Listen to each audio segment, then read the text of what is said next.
God utilizes all things for good. Geronda. We sometimes begin some work and then so many obstacles arise. How can we understand if the obstacles are from God? We must examine ourselves to see if we are at fault. If we are not at fault, the obstacle is most likely from God for our benefit. For this reason, no one should worry if the work was not done, or if it was delayed. Once I was coming down from the monastery of Stomion and going to Konitsa for an urgent matter. At a difficult turn in the road, I called at Golgotha. I met Uncle Anastasi, who was known to us in the monastery, with 3 loaded animals. The steep terrain and the heavy load here caused their saddles to slip, and one animal was in danger of falling off the edge of the road into the ravine. Uncle Anastasi said to me, "God sent you, Father."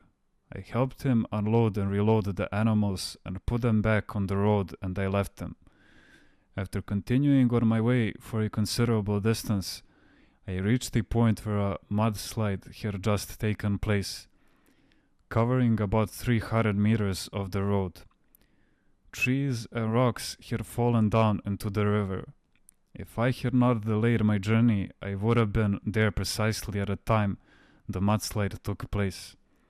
So I said to myself, "Uncle Anastasi, you saved me. God sent you." Christ from high above sees how each one of us acts, and knows how and when to act for our benefit. He knows how and where to guide us. As long as we ask for His help, tell Him our desires, and allow Him to put things in order. When I was in the monastery of Philoteu, I wanted to go to the wilderness. I was thinking of going to a deserted island. I had made arrangements with a boatman to take me there, but finally he never came. This is the dispensation of God, for I was still inexperienced and would have come to great harm on the deserted island. The demons would have annihilated me. Since I could not go there, I turned to Katunakia. I loved the wilderness of Katunakia, and I was praying and preparing myself to go there. I wanted to be a disciple of Father Petrus, a very spiritual father, but something happened that forced me to go to Konitsa and not to Katunakia. One night after Apodapnon, I had gone into my cell and was praying until late. At about 11 at night, I lay down to sleep a little. At 1:30, I was awakened by the sementron of the monastery calling us to the church. I attempted to get up, but it was impossible. An invisible power was keeping me motionless.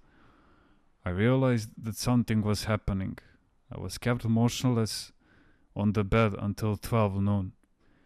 I could pray, I could think, but I could not move at all. While I was in that state, I saw, as if on a television screen, on one side Katunakia and on the other side the monastery of Stomion and Konitsa. I turned my eyes wistfully towards Katunakia. A voice then, it was the voice of Panagia, told me clearly, "You will not go to Katunakia, you will go to the monastery of Stomion." But my Panagia, I asked for the wilderness, and you are now sending me into the world. I heard the same voice again, but this time in a sterner tone. "You will go to meet so-and-so, who will help you greatly." Immediately I was released from that invisible bond, and my heart was filled with divine grace.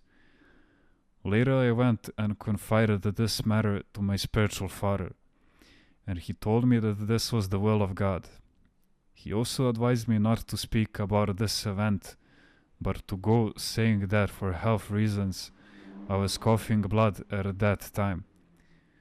It was necessary for me to leave the holy mountain for a while. I wanted one thing, but God had another plan for me.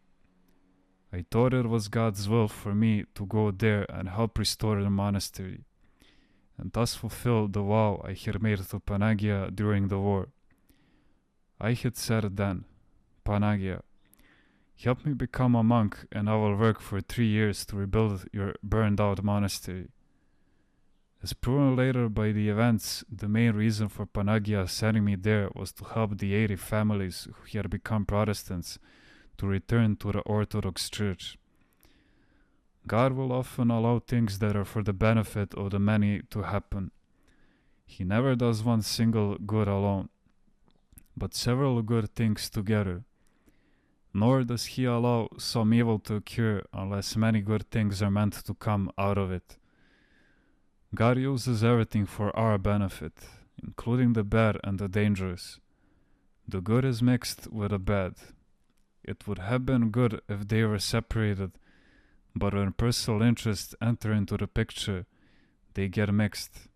But God can utilize even this mixture of good and bad. This is why we must believe that God allows things to happen. All even good can come out of them, for He loves His creation. For example, He may allow a small temptation to take place, in order to protect us from a greater one. Once on the holy mountain, a layman went to the monastery where they were celebrating their feast day. He drank a little wine and got drunk.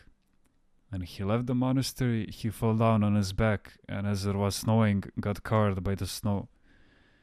His pungent breath had opened a hole in the snow. At some point, a person passed by and saw the hole in the snow.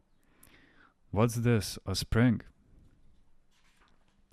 He thought and poked it with his walking stick. "Ouch," called out the drunk man from beneath the snow. And so God provided for this man to be saved.